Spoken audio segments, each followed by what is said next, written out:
WWE superstar Seth Rollins is reportedly set to be sidelined for some time, and no, it is not a work this time. It was noted on Monday night that Rollins allegedly injured his shoulder during his WWE Crown Jewel match with Cody Rhodes on Saturday to the point that he was walking around with a sling on his arm, with people internally believing that he is legitimately hurt. In a new update from Dave Meltzer of the Wrestling Observer, it appears Rollins is indeed set to miss at least a few months of action at minimum. So at this point, ladies and gentlemen, we can only assume that Seth Rollins is telling the truth this time, and that Seth Rollins is going to miss a good amount of time with a possible torn rotator cuff. So let's talk about it. This is Jack O'Hara Wrestling. Welcome back to the channel, guys. Remember, as always, if you want to have some productive dialogue, some intelligent conversations, or if you just want to shoot the shit about professional wrestling, remember to comment, like, and subscribe on our YouTube channel at Jack O'Hara TV. Yes, this episode is going to be in black and white because we are mourning. We are mourning the end of Seth Rollins' World Heavyweight Championship run. We are mourning the end of Seth Rollins' lies. Apparently, he's hurt this time. We are mourning the end of the vision. We are mourning Seth Rollins on WWE television because it seems like he's going to be gone for quite some time. But do we necessarily have to mourn the end of the vision? As I said on the last episode, I think that the vision continues. I think Braun Breaker and Bronson Reed made a statement on Monday Night Raw that the vision is clear. It's as clear as it's ever been. Braun Breaker and Bronson Reed are the future of the WWE. But what if they don't want to wait for the future? What if they say, I want it now? Like, why can't we have the future right now? Why does it have to be 5-10 years down the road, Seth frickin' Rollins? Why can't we take the future and make it the goddamn present? And that's what Braun Breaker and Bronson Reed did this past Monday night on Raw in Perth, Australia, when they viciously attacked Seth Rollins to presumably write him off TV. Though, if you ask me, Seth Rollins needs a little bit more of a beatdown to be written off TV, especially if this injury is legitimate. If Seth Rollins is going to be out of action for, say, weeks to months at a time with a torn rotator cuff, which is being reported by Dave Meltzer of the Wrestling Observer, which, again, you could take it with a grain of salt if you want to. It's Dave Meltzer. He gets things right. He gets things wrong. Then he gets things wrong. Then he gets things right. He's been in the game for 30-plus years, ladies and gentlemen. Got to give him some credit there. Seth Rollins, that coast-to-coast headbutt on Cody Rhodes at Crown Jewel did not look like he landed well on it, and it looks like he could be out for an extended period of time, which means the WWE has to think on its feet now. You know, you just pulled off one of the biggest angles of 2025 in Perth, Australia, you know, at around 10:30 p.m. Perth time, which was about 7:30, 8 a.m. Pacific time in the United States. It was about 11:30, close to lunch, right before lunch on the East Coast. So nobody really had time to put out reaction videos right away on it because it happened on an international show. And granted, maybe that international show of Perth, Australia would have given WWE its best reaction as opposed to, like, Lincoln, Nebraska getting that Monday Night Raw, so I get it. But Seth Rollins being out for, let's say worst case scenario, he's out 6 to 12 months with a torn labrum.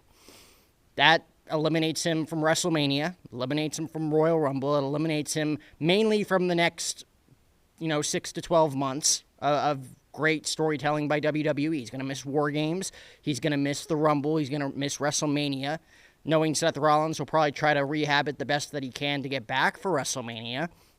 And if he, let's say he does make it back for WrestleMania 42, it's got to be Rollins versus Breaker. I mean, there's no real other scenario that you can go in. I was a huge believer that this was going to be the year. This was going to be the year at WrestleMania 42 for the World Heavyweight Championship that we were finally going to get Seth frickin' Rollins versus Roman Reigns in a main event match at WrestleMania. It was time to do it. It made the most sense. Paul Heyman turned on his tribal chief in the main event of WrestleMania 41. Seth Rollins hit him in the back with a steel chair. Seth Rollins pinned him in the middle of the ring, 1, 2, 3.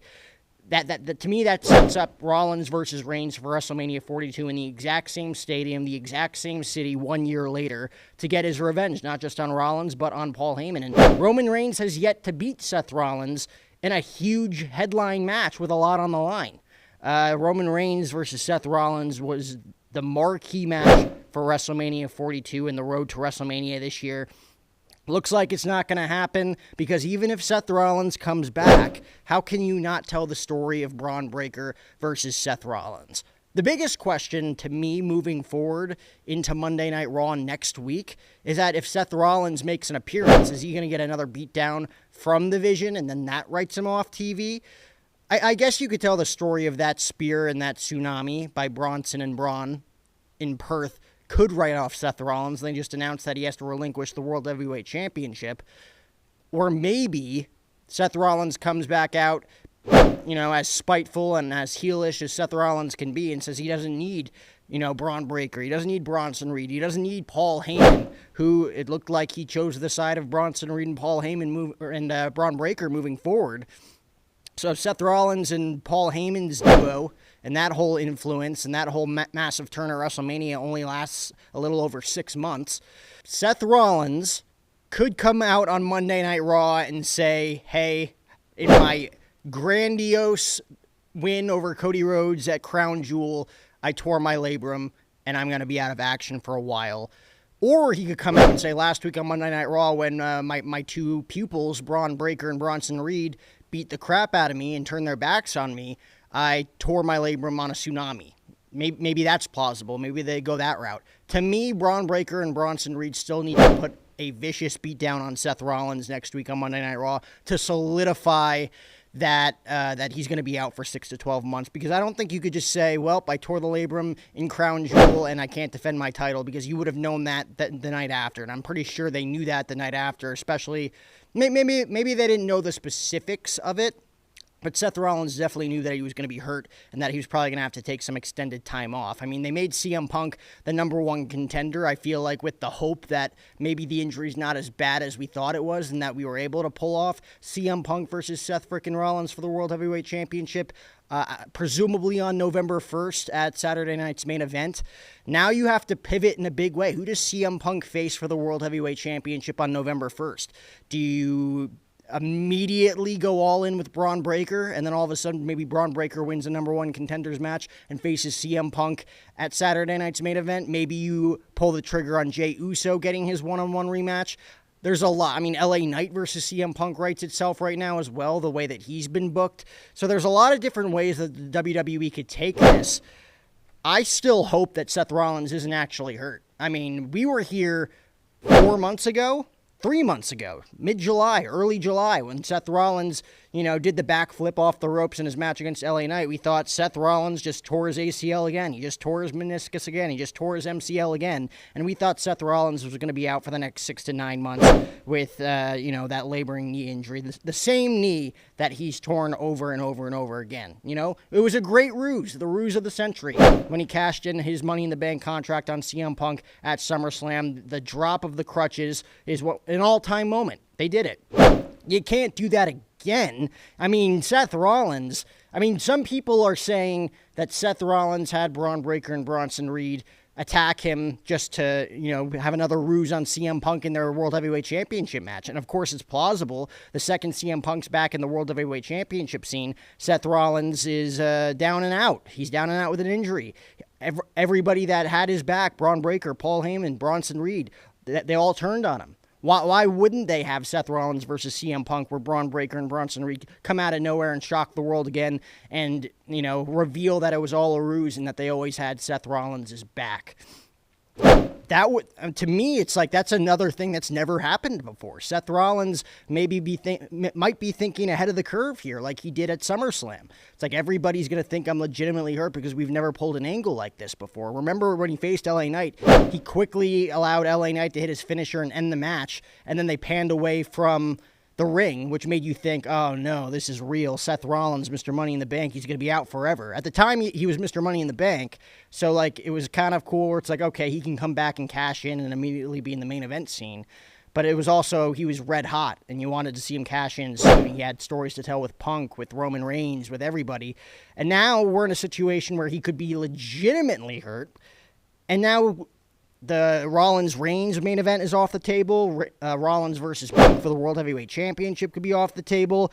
Now we have to pivot when he comes back, 6 to 12 months from now, or maybe it's 6 to 8 weeks, depending on the severity of the injury. We still don't know. Seth Rollins has to face Braun Breaker in his first match back. There's no other alternative there. You have to tell that story immediately of Seth Rollins gunning for the guys that took him out, Braun Breaker and Bronson Reed. Braun Breaker and Bronson Reed have an opportunity here to become pivotal main event stars in WWE a lot sooner than they had originally projected for those two. I think Paul Levesque, I think Lee Fitting, I think Nick Khan, I think everybody on the creative team had Braun Breaker.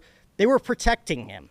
Braun Breaker wasn't facing Roman Reigns one-on-one. Bronson Reed was. Braun Breaker wasn't facing off for the World Heavyweight Championship just yet. Braun Breaker was basically just the heavy for Seth Rollins and Paul Heyman. Well, Braun Breaker has had enough, and Braun Breaker hit the spear of the year. The spear heard round the world in Perth, Australia on Seth Rollins, and it's brought a whole new element of storytelling that you can have with Braun Breaker moving forward, whether that's in a rivalry with CM Punk, whether that's in a rivalry with Roman Reigns. Hell, I've already pitched it. I think Braun Breaker should be the man to retire John Cena on December 13th. Strike the iron while it's hot. Braun Breaker taking out Seth Rollins, being the new leader of this group with Paul Heyman and Bronson Reed. Presumably, he held up the world title. He's the one that asked Paul Heyman and Bronson Reed, you're either with me or you're not.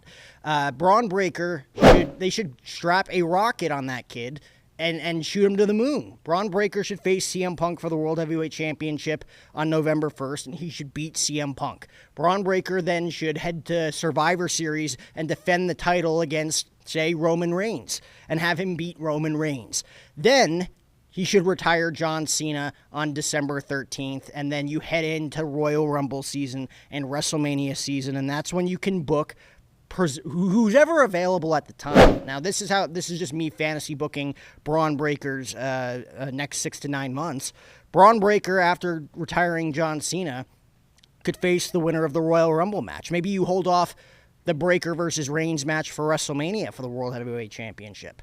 Maybe that's when you pivot to the whole Heyman in the middle angle again with Brock Lesnar versus Braun Breaker for the World Heavyweight Championship. You could do that without the title as well. Maybe Seth Rollins is back in time and you have Braun Breaker versus Seth Rollins for the World Heavyweight Championship at WrestleMania. There's so many different ways you can book this. There's so many unresolved issues in so many different elements of this story now with Seth Rollins. Seth Rollins versus Roman Reigns, to me, was a set match for WrestleMania 42. I don't know if we're ever going to see Seth Rollins versus Roman Reigns in a WrestleMania main event match at this point. I think we're going to see Seth Rollins and Roman Reigns reunite 2/3 of the Shield to take on Braun Breaker and Bronson Reed before we see Seth Rollins take on Roman Reigns in a WrestleMania main event match. Hell, I could see Braun Breaker, Bronson Reed adding a third man and having CM Punk, Roman Reigns, and Seth Rollins team up in a 6-man tag team match that would blow the internet up. I mean, that's literally the creator of the Shield with two of the greatest superstars of all time in Roman Reigns and Seth Rollins all teaming up to take on the newest generation of WWE. It could be Braun Breaker, Bronson Reed, and Austin Theory. It could be Braun Breaker, Bronson Reed, and Obafemi. It could be a lot of different things that the WWE can do moving forward now that Braun Breaker and Bronson Reed are kind of off their leashes, and now Paul Heyman specifically answers to them, and Paul Heyman is making moves and making chess moves for Braun Breaker and Bronson Reed, and presumably Brock Lesnar down the line as well. So how would you guys book this with Braun Breaker moving forward this as early as this Monday night on Raw? I have Seth Rollins cutting a promo, and I have Braun Breaker spearing and Bronson Reed tsunamiing Seth Rollins and writing him off TV for the next 6 to 12 months. That's how you put the stamp of approval on this next era of the Vision. And then Braun Breaker and Bronson Reed can start adding members of the Vision. I think Obafemi, I think Austin Theory. There's so many guys. Add him. Add Carmelo Hayes to this group. He's already a heel. I think Carmelo Hayes could get a massive rub off of this. All the guys that you think are future stars in WWE, have them form a War Games match. This new vision of Braun Breaker, Bronson Reed, Austin Theory, Obafemi, Carmelo Hayes, maybe throw in Brock Lesnar to take on, say, a CM Punk, an LA Knight, a Jey Uso, a Roman Reigns, a Jimmy Uso. There's ways to go about it. It's not going to be the exact War Games match we thought it was going to be. But they have the next 6 weeks to figure out what War Games looks like. Because I don't think it's just going to be the Wyatts and the MFTs inside of War Games. I don't even know if that's going to be a War Games match or not, considering that there's women involved. But to me, that can't be your main War Games match heading into Survivor Series. Maybe Cody Rhodes gets thrown into the mix. Maybe Drew McIntyre gets thrown into the mix. Hell, maybe Jacob Fatu gets thrown into the mix. To me, the Wyatts and MFTs, it's brand new, it's fresh, it's cool, it's exciting. We weren't expecting it, but I don't think that's your main War Games match for Survivor Series. Braun Breaker should lead this War Games match with, the next generation of WWE superstars. I think this is when you start pushing guys that you didn't necessarily think that you were going to push and see if it works. If it doesn't work, okay, no harm, no foul. You couldn't have screwed up Austin Theory's first push any more than you already did. The guy beat John Cena at WrestleMania 39, and his career just kind of plummeted from there. And he won the match for the United States Championship. And he just hasn't been the same since Vince obviously was written off, and since they took the title off of him. He cashed in his Money in the Bank contract on a mid-card title and lost. So you couldn't have booked that any worse. But if he comes back looking more jacked than ever, and he's been in the gym, he's been off TV for a while now, you bring him back and you have him be a menace with the Vision, with Paul Heyman, with Braun Breaker, and with Bronson Reed. You could book that, very well. Obafemi getting a huge push under Paul Heyman. Come on, Braun Breaker, Bronson Reed, Obafemi in just in a faction together. That would be huge. The young bucks of WWE, no pun intended, the young talent of WWE taking over. The future is now, not 5-10 years down the road. The future is now. I mean, look at the next few years. Seth Rollins' contract comes to an end in a few years. Roman Reigns' contract comes to an end in a few years. CM Punk, he only has a few years left in his career, if not less than that. I mean, he's in his late 40s. I know he's loving his time right now in WWE, but his body's not getting any younger. John Cena's done in a month. So I think the future is now for these guys. And with Seth Rollins being out for the next 6 to 12 months, because when he comes back, you could, culminate that story of the Vision. This is your moment to put Braun Breaker on a pedestal and have him lead this group. Even the way he speared CM Punk and Jey Uso on Raw in Perth before the big turn, Braun Breaker just commended that room. Braun Breaker came out and was kind of the leader of the pack there and came down to the ring, jogging down to the ring, sprinting down to the ring, and spearing those guys. Braun Breaker has a certain presence that he has this certain vibe about him right now, and the body language says that Braun Breaker is ready to take over now, not next year, not 3 years from now, not 5 years from now, not 10 years from now, not 15 years from now, now. Paul Heyman agrees, Bronson Reed agrees, Seth frickin' Rollins won't necessarily agree, but with Seth Rollins out of action legitimately now moving forward, it is time for Braun Breaker to step up in a big way for WWE, and I think they're going to book it that way. What do you guys think? Remember to comment, like, and subscribe if you liked the video. Check it out at Jack O'Hara TV. Braun Breaker has an opportunity to become the biggest star in WWE if they book it right.